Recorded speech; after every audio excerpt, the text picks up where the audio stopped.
आप जानते हो भारत का एक पक्षी जो 4 देशों का चक्कर लगाकर वापस भारत लौट आया है, ये है यूरेशियम ग्रीनिश गिद्ध।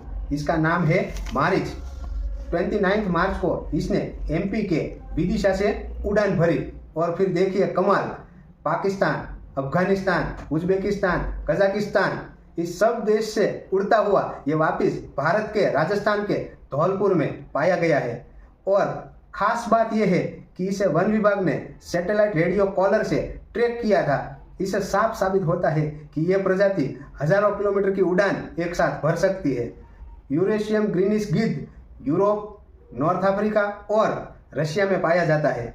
इसकी लंबाई 9 से 10 सेंटीमीटर, इसके पंखों का घेरावा 2.5 से 2.8 मीटर और इसका वजन 6 से 11 किलो तकरीबन रहता है।